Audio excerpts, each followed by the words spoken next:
নমস্কাৰ বন্ধুসকল, আজি মই আপোনালোকক দেখুৱাম কেনেকৈ এটা চিৰিজ টেষ্টিং লেম্প ঘৰতে সহজভাৱে কম মূল্যত আপোনালোকে তৈয়াৰ কৰি ল'ব পাৰিব।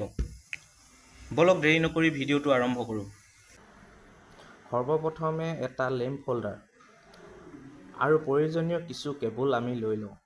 লগতে আমাক লাগিব এটা ইনচুলেশ্যন আঁতৰাবৰ বাবে এটা ৱায়াৰ ষ্ট্ৰিপাৰ আৰু এটা টেষ্টাৰ আমাক প্ৰয়োজন হ'ব।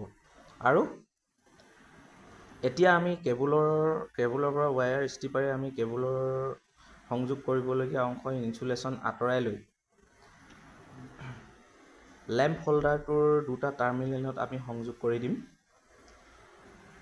আপোনালোকে ভিডিঅ'ত দেখুৱাৰ দৰে দুটা টাৰ্মিনেলত আপোনালোকে দুটা ৱায়াৰ সংযোগ কৰি দিব। চাব যাতে সংযোগ কৰোঁতে আপোনালোকৰ স্ক্ৰুটো যাতে লুজ হৈ নাথাকে, সঠিকভাৱে যাতে টাইট হয়। চিৰিজ টেষ্টিং লেম্পৰ বাবে আন এটা কেবুল প্ৰয়োজন অনুসাৰে আপোনালোকে ভিডিঅ'টোত দেখুৱাৰ দৰে প্ৰয়োজন অনুসাৰে লৈ ল'ব।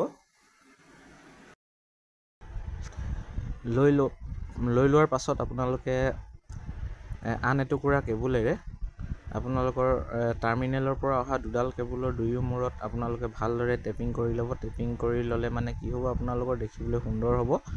ভিডিঅ'টোত দেখুৱাৰ দৰে আপোনালোকে কৰিব। যিডাল কেবুল ল'ব সেইডাল এইটো মূৰত দুডাল হ'ব আৰু সিটো মূৰত দুডাল হ'ব। সেই দুইডালত আপোনালোকে ভালদৰে এনেকৈ টেপিং কৰি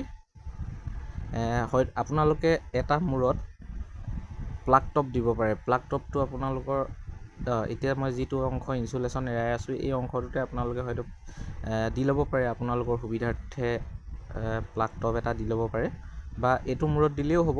যিটো মূৰত দিয়ক কোনো কথা নাই। আপোনালোকৰ যিকোনো দুটাত আপোনালোকে প্লাগ টপটো ইউজ কৰিব পাৰে। এনেকুৱা টাইপৰ এটা প্লাগ টপ ইউজ কৰি ল'ব পাৰে।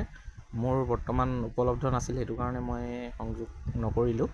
বেলেগত ব্যৱহাৰ হৈ আছে সেইটো।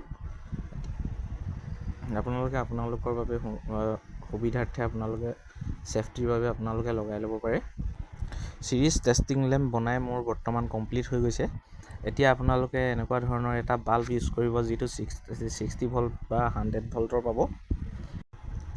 ফেন, মটৰ আৰু যিকোনো ধৰণৰ ইলেক্ট্ৰিকেল ইকুইপমেণ্ট আপুনি এতিয়া সহজতে চেক কৰিব পাৰিব এই লেম্পটোৰ দ্বাৰা।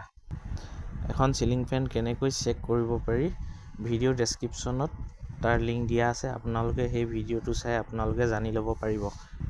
যিকোনো ইলেক্ট্ৰিকেল কাম কৰাৰ আগতে আপোনালোকে সুৰক্ষাক গুৰুত্বপূৰ্ণ দি কাম কৰিব। ধন্যবাদ।